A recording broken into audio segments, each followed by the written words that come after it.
Hello everyone. ఇప్పుడు ఏంటంటే ఫిబ్రవరి 1న release చేసే బడ్జెట్ గురించి, అంటే కేంద్ర బడ్జెట్ గురించి అందరూ వెయ్యి కళ్ళతో ఎదురు చూస్తున్నారనే చెప్పొచ్చు. ఇప్పుడు ఈ నిర్మలమ్మ అంటే నిర్మలా సీతారామన్ ఏం చేస్తారు అనే ఈ హోమ్ లోన్స్ ఉన్న వాళ్ళకి ఏం చేస్తారు, ఈఎంఐ పెరుగుతుందా తగ్గుతుందా అనే దాని గురించి ఇప్పుడు వీడియో అన్నమాట.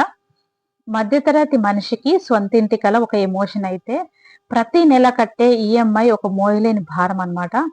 ఆకాశాన్ని అంటుతున్న ఇళ్ల ధరలు, దానికి తోడు భారంగా మారిన వడ్డీ రేట్లు, సామాన్యుడి జేబు చిల్లులు పడుతోంది. ఈ నేపథ్యంతో యావత్ దేశం కళ్ళు ఇప్పుడు ఫిబ్రవరి 1న ప్రవేశపెట్టే కేంద్ర బడ్జెట్ పైనే ఉంది అన్నమాట.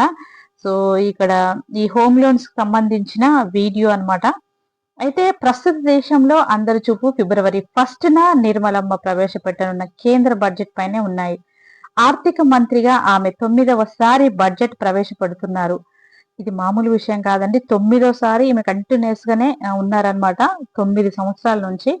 ఒకవైపు ఆకాశాన్ని అంటుతున్న ద్రవ్యోల్బణం, మరోవైపు భారంగా మారుతున్న హోమ్ లోన్ ఈఎంఐలు. అయితే సామాన్యుడి చూపు ఇప్పుడు నిర్మలా సీతారామన్ ప్రవేశపెట్టే బడ్జెట్ పైనే ఉంది. ఈసారి ప్రభుత్వం ఎలాంటి మాస్టర్ స్ట్రోక్ ప్లాన్ చేస్తోంది? గత 10 ఏళ్లుగా ఇళ్ల ధరలు రెట్టింపయ్యాయి. కానీ ఆదాయం పన్ను చట్టంలోని సెక్షన్ 24 అంటే బి కింద ఇచ్చే వడ్డీ మినహాయింపు మాత్రం 2 లక్షల వద్దే ఆగిపోయింది. ఈ పరిమితిని కనీసం 4 లక్షల నుంచి 5 లక్షలకు పెంచాలని సిఆర్ఈడిఏఐ వంటి సంస్థలు గట్టిగా కోరుతున్నాయి. ఇదే కనుక జరిగితే హోమ్ లోన్ తీసుకున్న వారికి పన్ను రూపంలో భారీ ఆదా లభిస్తుంది. ఇక సరసమైన ఇల్లు అంటే ఏంటి అనే దాని గురించి మనం ఇందులో ఇచ్చింది మనం తెలుసుకుందాం అనమాట. ప్రస్తుతం 45 లక్షల వరకు ఉన్న ఇంటిని మాత్రమే సరసమైన ఇల్లుగా పరిగణిస్తున్నారు. కానీ నేటి మార్కెట్ల రేట్ల ప్రకారం పట్టణాల్లో ఈ ధరకు ఇల్లు దొరకడం చాలా గగనమైపోయింది. ఈ పరిమితిని 65 నుంచి 75 లక్షలకు పెంచే అవకాశం ఉంది. అంటే దీనివల్ల ఎక్కువ మంది సబ్సిడీలు, చౌక రుణాల పరిధిలోకి వస్తారు. ఎందుకంటే సరసమైన ఇళ్లకు తక్కువ జిఎస్టి, అదనపు పన్ను మినహాయింపులు ఉంటాయి. ఇక సెక్షన్ 80సిలో హోమ్ లోన్ కి ప్రత్యేక స్థానం ఉంది. అంటే ప్రస్తుతం ఏంటంటే సెక్షన్ 80సి కింద ఇచ్చే 1.5 లక్షల మినహాయింపుతో పిపిఎఫ్, ఎల్ఐసి, పిల్లల ఫీజులు అన్ని ఇరుక్కపోయి ఉన్నాయి. హోమ్ లోన్ అసలు కోసము ఒక ప్రత్యేక సెక్షన్ కేటాయించాలని మధ్యతరగతి వర్గాలు డిమాండ్ చేస్తున్నాయి. దీనివల్ల పొదుపుతో సంబంధం లేకుండా ఇంటి అప్పుపై పూర్తి స్థాయి మినహాయింపు పొందే అవకాశం ఉంటుంది.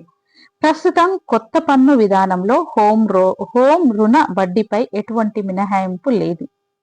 ప్రభుత్వం ఈ విధానాన్ని మరింత ప్రాచుర్యంలోకి తీసుకురావాలంటే ఇందులో కూడా హోమ్ లోన్ ఇన్సూరెన్స్ తగ్గింపులకు చేర్చక తప్పదంటున్నారు విశ్లేషకులు.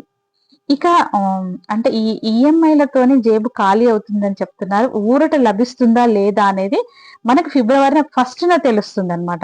అంటే బడ్జెట్ నేరుగా వడ్డీ రేట్లను తగ్గించకపోయినా పన్ను మినహాయింపుల ద్వారా సామాన్యుడి చేతిలో ఎక్కువ డబ్బు మిగిలేలా చేయగలదు. అయితే మనకు ఈ కేంద్ర బడ్జెట్ ద్వారా ఈ ఫిబ్రవరి 1న రిలీజ్ చేసే బడ్జెట్ ద్వారా కొంతవరకు మన చేతిలో డబ్బులు ఉంటాయని చెప్తున్నారు. దీనితో పాటు బంగారము, వెండి రేట్లు కూడా చాలా తగ్గేటట్టున్నవి. దాని గురించి కనుక వీడియో కావాలంటే కమెంట్ సెక్షన్ లో రాయండి. ఇంకొకటి ఏంటంటే ఈ ఫిబ్రవరి 1న అంటే ఇప్పుడు మీరు దీని మీద గోల్డ్ కానీ సిల్వర్ పైన కానీ బంగారం, వెండి పైన కనుక మీరు ఇన్వెస్ట్ చేయాలి అని అనుకుంటే ఈ ఫిబ్రవరి 1 తర్వాతనే ఇన్వెస్ట్ చేయండి. అనవసరంగా మీరు అంటే చేతుల నుంచి డబ్బులు పెట్టాల్సి వస్తుంది అనేది ఈ వీడియో అన్నమాట. ఇక ఫిబ్రవరి 1న నిర్మలమ్మ చేసే ప్రకటనలు మధ్య తరగతి భారతీయుడి సొంతింటి కలను మరింత సులభతరం చేస్తాయా లేదా అన్నది మనము అంటే ఈ ఫిబ్రవరి 1 వరకు వేచి చూడాల్సిందే అన్నమాట. సో ఇది అన్నమాట మన హోమ్ లోన్ తీసుకున్న ఈఎంఐ వాళ్లకు కొంత ఊరట కల్పిస్తుందనే అందరూ అంటున్నారనమాట. ఈ హోమ్ లోన్ తీసుకొని ఈఎంఐ కట్టే వాళ్లకు కొంత ఉపశమనం అనే చెప్పొచ్చు ఈ కేంద్ర బడ్జెట్ తర్వాత, అంటే 1 తర్వాత. ఇది అన్నమాట ఈ రోజు వీడియో.